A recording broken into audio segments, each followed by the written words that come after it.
All right. Well, you know who this is. It's Jonathan Groff, the star of the show. Hello, hello.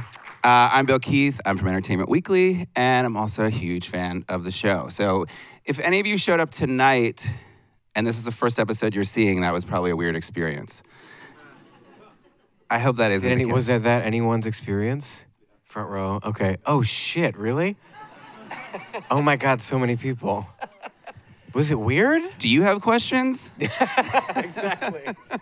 Exactly. I guess I told myself I was going to not start by doing this, but I think I will do one of the hardest things in the world, and that is ask you about this. I think this will just make one of the most charming, likable people a little unlikable. Oh, bring it. I'm waiting for that. Yeah, go for it. Can you please tell them about the process for this role? I got the script, and I put myself on tape with Julie Schubert. Anyone? Julie Schubert? She's a great casting director. And she told me not to blink, because FYI, for anyone that auditions for David Fincher, he doesn't like blinking. He doesn't like blinking or going up at the ends of sentences. Who does? Like Who this, does? right? Who does, right? I do that a lot. Now I've been trained in working with him to go down at the end of my sentences. You'll judge me based on this Q&A if that was successful or not. I'd auditioned for him 7 years before for The Social Network and didn't get it. But he had, every part of the process, whether it's auditioning or rehearsal or shooting or editing, he really invests time and focus. So even though I was just auditioning for The Social Network, I was with him for 2.5 hours. And it was a very memorable experience for me. And ultimately not getting it, I thought 7 years later I'd have to be like, hey, remember me? I was the guy, and you gave it to Justin Timberlake. What the fuck, man? But when I flew out to meet with him and sat down with him, he was like, you can put all the 50 pages that we made you audition with over there. I saw your tape. I liked your tape. I remember you from 7 years ago. Can you live in Pittsburgh and not get sick for a year? Because you're in every scene. And I was like, yeah. And he kind of, we talked for a while, and he said, the part is yours if you want it. And I didn't believe it until I was in my trailer. I don't really believe I'm getting any job until I'm taking a shit in my trailer. Right. Then I'm like, okay, fair. now it's real. That's completely fair. Right? Yes. I thought it wasn't going to happen yet. So when you met with him, you didn't end up really doing any scenes with him at all for him after the tape? Weirdly, no, because I'd done a lot of scenes on tape. It was like pages and pages of material, which is a testament to like the value of putting yourself on tape with a casting director that knows, what they're looking for. It was all based on a tape and the previous meeting I'd had with him 7 years earlier. Yeah. And then I just came in and sat with him expecting to read, but he felt like he, saw what he needed to see, which was great. Did he talk about anything like sort of that he saw in your audition for the previous movie, or did you not even even later on, like just sort of like, I knew I needed you to do, I needed this from you in something later? Yeah, he explained to me in that meeting why I didn't get The Social Network, which is... Well, I didn't put it that way. Yeah, no, he did. He was like, I thought you were great, and we had a nice, conversation, and we, wanted to see what you could do and whatever, and I remembered you as an actor and being a good actor, but ultimately I wanted to there's this line in The Social Network where he says, do you think it's something like, you think $1 million is cool, what about $1 billion? Or something like that, where it's like this businessman vision of whatever, and he said, ultimately I just don't buy you as a person that thinks about how much money they can make off people when you talk to them, which is why I didn't cast you in that role. And I was like, interesting. Okay. That's nice. But he buys me as a naive person who becomes an asshole. A passive-aggressive asshole in the end, yeah. So was there a particular scene when you were reading through it that sort of solidified who the character was for you? It's solidified. There's a scene, I'm so sorry for all the people that only saw that episode to now go back, but there's a scene in the second episode where I interview Ed Kemper for the first time. And it's this long, it was one of the audition scenes, this long 15-page scene that's full of like shock, awe, wonder, awkwardness, excitement, butterflies, you know, tie up to here, you know, buttoned up. And that's the first interaction with Ed Kemper. And then the scene you just saw at the very end with Ed Kemper, where coming in, no tie, hair all fucked up, completely at the end of my rope, jaded, just like, what the fuck do you want? You know, like the last person on the list, you know, the last person I can run to. And those two scenes, because Joe Penhall, who was our writer of the 10 episodes initially, it was all written before we started. And so that scene in the second episode with Ed Kemper to the final scene just now really articulated to me when I first read it, the like journey of the character. Right, right. And the tone of it, I mean, when I talk to people about it, I'm sure you've had to talk about it a lot, like, it's not an especially dark show, right? It's more, or at least to me, I mean, maybe you would disagree, but was there a lot of talk about, like, being careful with the tone of the show and what the focus of, or the feeling of it would be throughout, or maybe sort of modulating it here and there? Yeah. To me, it's all Fincher. I mean, it's his tone, it's his world. And he has this, in just personally, this way of being incredibly dark and hilarious at the same time. And moments where you don't think it's so bleak there couldn't possibly be any humor, he makes a joke about it. And you're like, whoa, it's so surprising. And I think it's one of the surprising things about the show in general is that it is, you know, we take it very seriously, the actual murders and the actual serial killers and the victims and what happened to them and the devastation and the horror of that. But at the same time, there's this black humor I think that people are surprised by when they watch the series. That is a nice surprise that to me is David. And I was always, whether we were in rehearsal or shooting or whatever, I was always just like silently listening to him because I just, so much of the tone is how he expresses himself. And even like he would be talking about a scene and saying a line and I would be like, can you say that one more time? Because he just has this humor unlike anybody else. And so I think a lot of the tone is a credit to him. And even I'd never seen it on a big screen before. So I watched tonight over there with Jenny, the whole thing. And the sound, he has this quote that he would talk about during rehearsal where the cinematic experience is 25% picture, 25% sound, and 50% audience. And he said he used to think when he first started that it was 50% picture, 25% sound, 25% audience. But then he realized as he's gone on how much the audience brings to the experience. And so in working with him, it was a lot about making it as minimal and as specific as possible. And in that specificity, kind of trying to, like if there was a moment of humor, finding the one thing of humor. And that was sort of how we on the day as actors sort of articulated his tone. And then he adds the music and the sound and the editing and all the stuff that he does.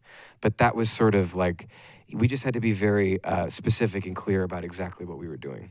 So is it a pretty quiet set compared to other things you've worked on that you sort of, I mean, it's a very quiet show, but just in general of the way he works, I just would be curious to hear about like just like the general feel of a show like this on set. Yeah, there's a reverence for him. There's, you know, the crew, everybody is like, oh my God, we're working with David Fincher. So there's this level of respect. And then when people start talking, he starts screaming, shut up. So even if as it gets like a month or two in and people start getting relaxed, he's like, shut up. You know, that was his thing. He's always telling everybody to shut up and let's be quiet and let's work. And the thing that was different on his set than anybody else's that I've been on is we never stopped acting. Usually you set up a scene and you block it and then you shoot the one side of it and then you go to your trailer for an hour and like read a magazine or whatever. And then you come back and do the scene again. But with him, it was like we did between 12 and 16-hour days, but we never stopped. I took a nap for 20 minutes every day during lunch to be able to make it through because we were just nonstop. He runs such a tight ship and he gets that crew so in the groove that there was no downtime. Well, you're also in basically every scene. There maybe are like 4. I mean, I wasn't counting, but what do you do sort of physically for that? I mean, just in terms of training yourself to be able to do 16-hour days where it's just on you the whole time? I would go running every morning by the Allegheny River, whether it was like warm or cold or whatever, or sometimes it was running at 3 a.m. But I had to like run 4 miles every morning just to clear my head, wake my face up, and be able to show up to work. And then I would go right home. It sounds so boring, but it's like you want to do a good job for David Fincher, right? So it's like, you know, if there's ever a time to be like super disciplined. And then I would go home and I would eat like a grilled chicken like thing that I would get from Whole Foods and learn my lines for the next day and go to bed. I just like was a nun for a year. My friends were like, did you die? What happened to you? Because I just like hyper-focused. But I was happy to. It wasn't, I'm not saying that to be like, you know, oh, it was so hard. It was just, you had to be really, you know, on it. So he said, well, you can't get sick for a year. And I took him seriously. I was like, okay.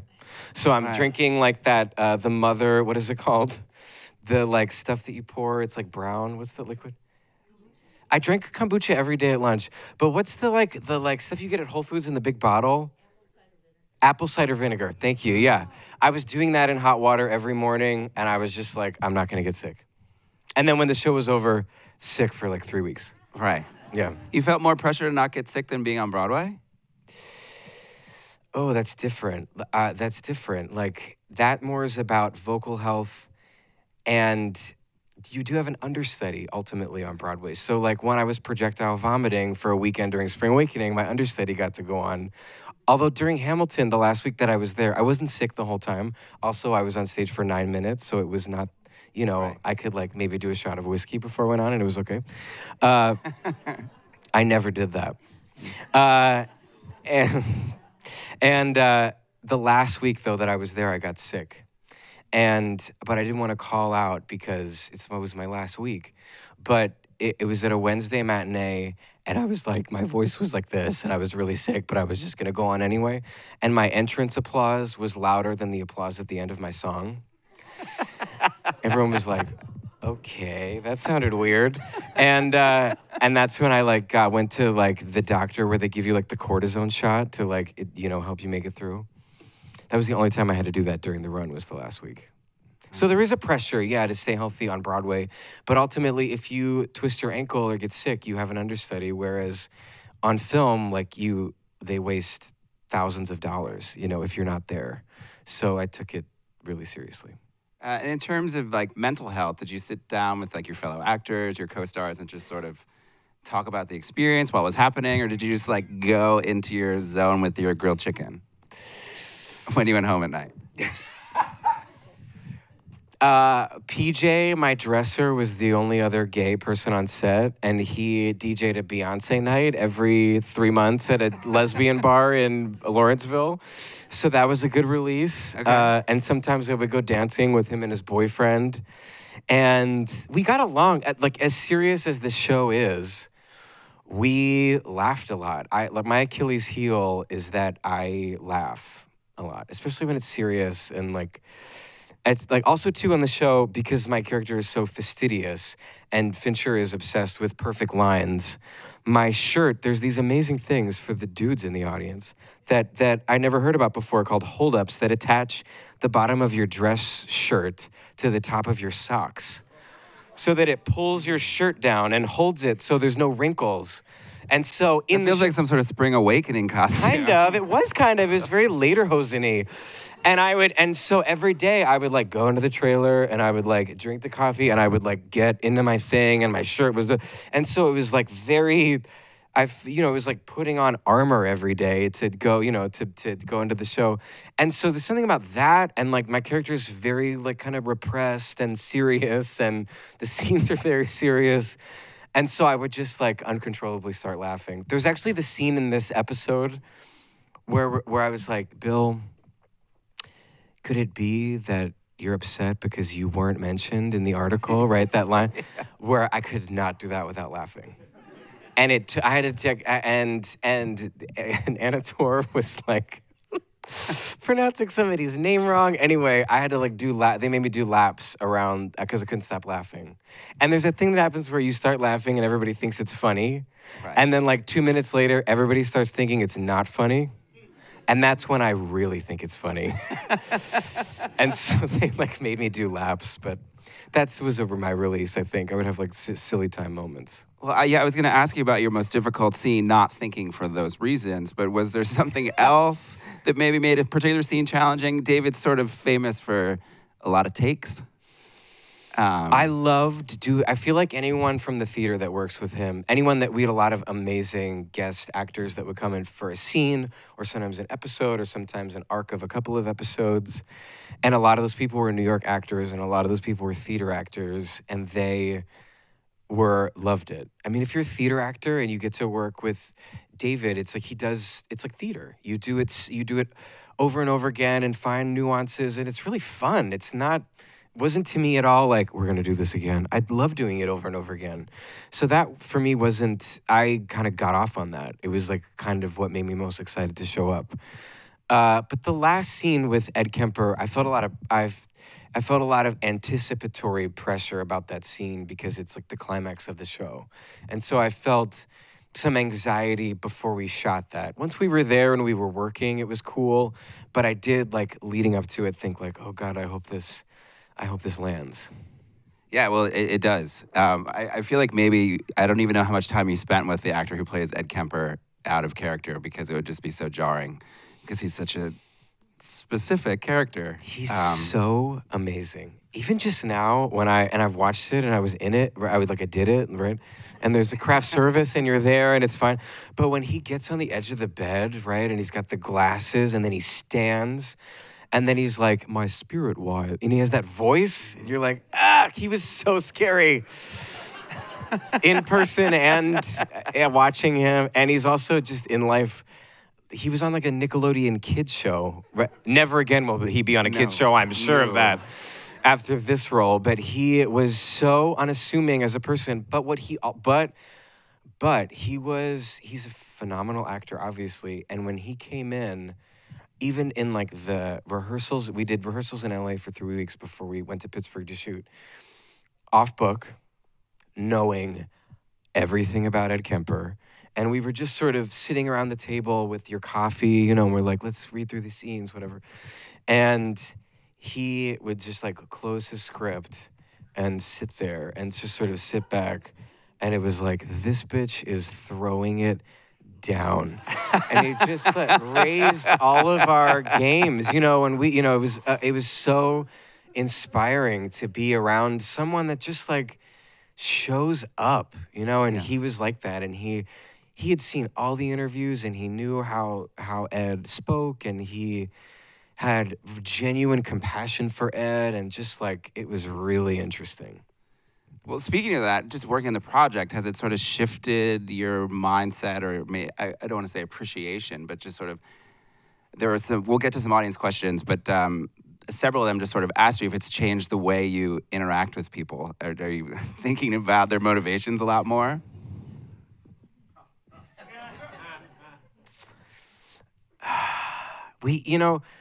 So much of Holt and I on the show, we spend listening to people and hearing their stories and the muscle of that and just letting people talk is really interesting. And it's something I like doing in life before the show, but hearing and trying to empathize or even like what they do, what John Douglas, who my character is based on, their idea was, can you fake empathy for someone in order to glean insights about them?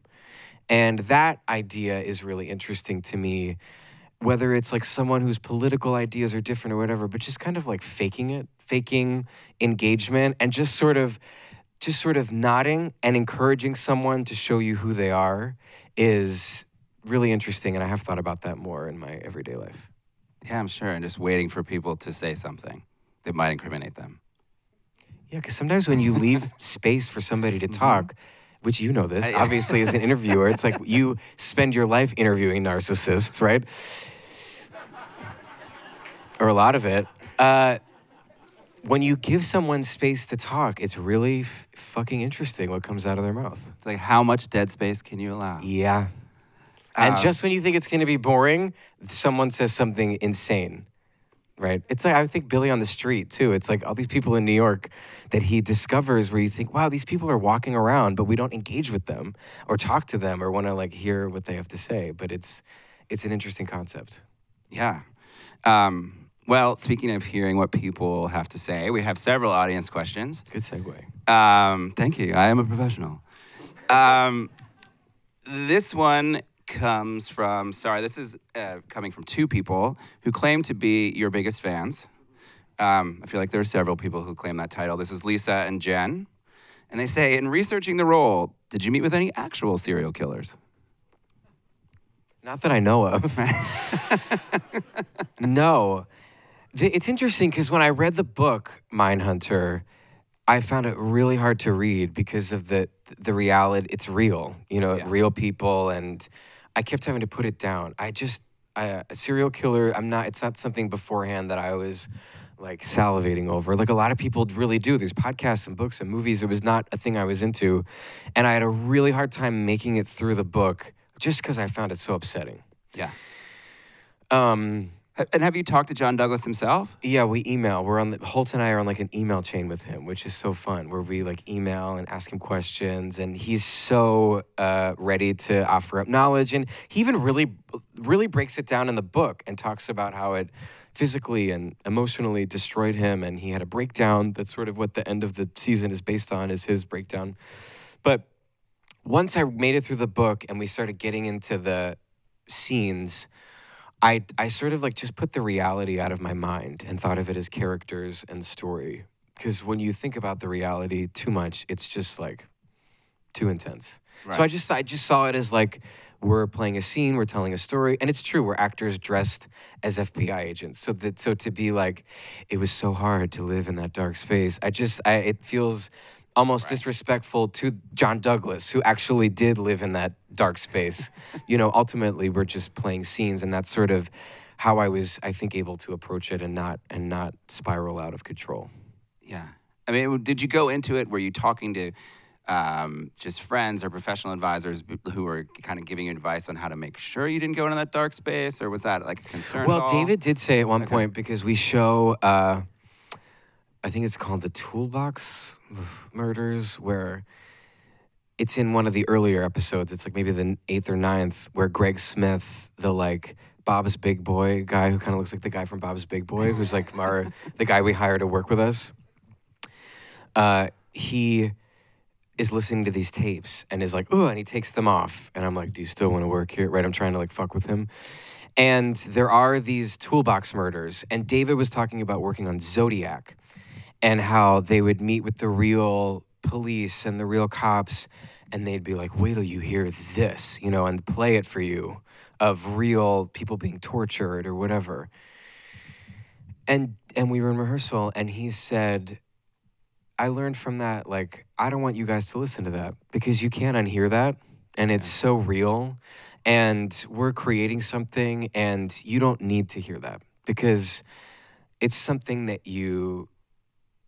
it will, it's really fucking intense to actually hear someone drilling into somebody's skull, and the sound of like the scream of that is just like, I don't want to hear that, the Valerie Cherish thing. Yeah, totally. But also, it was, he encouraged us not to do that. I did like look at YouTube videos. If you like, we interview Richard Speck, who is this insane person in the 9th episode, so the episode before this. The one with the bird. The one with the bird, if you haven't seen it, or if you have seen it, right. And there's this insane video of him on YouTube, Richard Speck, like 25 years later, when he was in prison for a while. And that one's just sort of interesting and weird. He's grown tits. He's gone through a sex change because in order to survive in prison, he became like the one that they fucked. And so there's this weird video of him like snorting cocaine off of another inmate's leg, and he has these huge breasts, and he's like, if they knew how much fun I was having in here, they'd throw me out. It's like so intense. But that was easier to watch than actual people being murdered and tortured. Sure. And just psychologically fascinating and insane. So I watched some of those, but I didn't look at the actual Yeah. Yeah. That answers Luke's question, though, about whether or not you listen to any of these tapes. There you go. There you go. The answer is no. A question a lot of people are asking, what is the story with season 2? I don't, Do you know anything yet?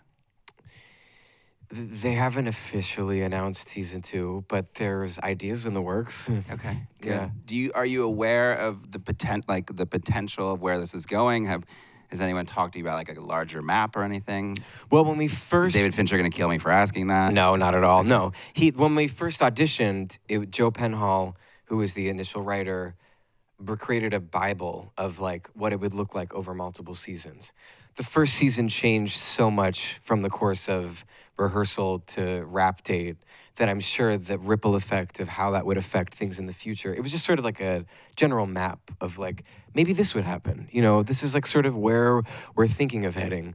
I do know like where like season 2 would be going if they announce that there is one. But beyond that, I don't know. Okay. Yeah. And then one last question specifically for the audience here.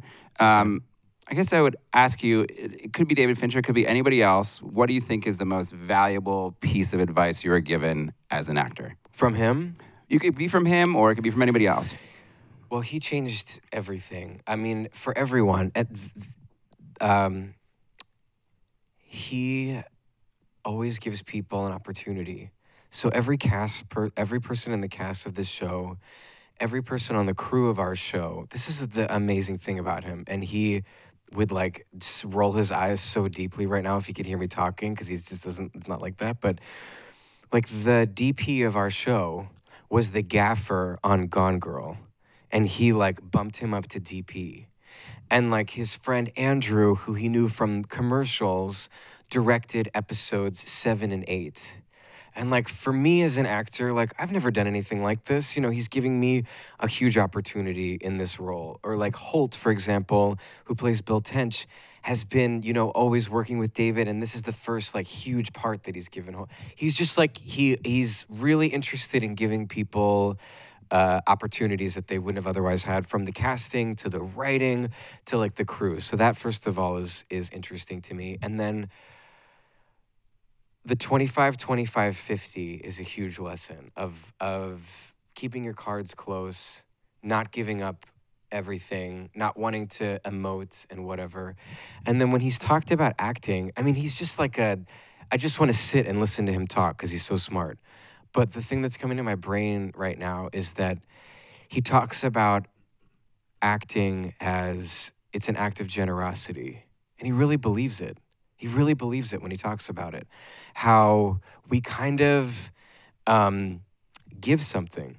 And part of like the investment in another person and the investment in a story and the idea of like giving up yourself to like the greater purpose is really important to him in actors. So the sort of like throwing ego away, and sometimes throwing out your own ideas away that you thought of in your bedroom before you show up to set. And the thing I probably learned most from him was being essential. What is absolutely essential in the writing and in the acting and in the blocking and what you're saying. You don't have to do extra. Even like there was this scene, my first scene where I meet Ed Kemper, where we did it over the course of 2 days. And this is the benefit of doing multiple takes, is I was doing all this like shtick, this like comedy shtick with like, you know, awkward, you know, whatever. And as it went along, he would say, take that away, put that in, let's take that away, let's put that thing back in. And so it ended up becoming this, you just like knew, it was just like precision and specificity. And he also just spends so much time. And you understand that it's like that thing with doing theater where you're like, I think I got it. And then you plateau for a while, for 2 months. And then you're like, oh no, this is it. And then you plateau and you're like, actually, no, it was the first thing. But I am going to take this other thing from the second thing. And just the value of, and the enjoyment of striving for excellence, knowing that you'll never achieve it. Wow. That's great. That was like 5 answers. I'm sorry. No, that was good. Answers. I think that was incredibly useful. Thanks. So for those of you who haven't seen anything but the last episode, I encourage you to go back and watch the first 9. If you liked it. If you didn't like it, you don't have to go back and watch the rest of it. Yeah. Yeah. But thank you very much. Yeah, for thank Mindhunter. you. Thank you all for coming.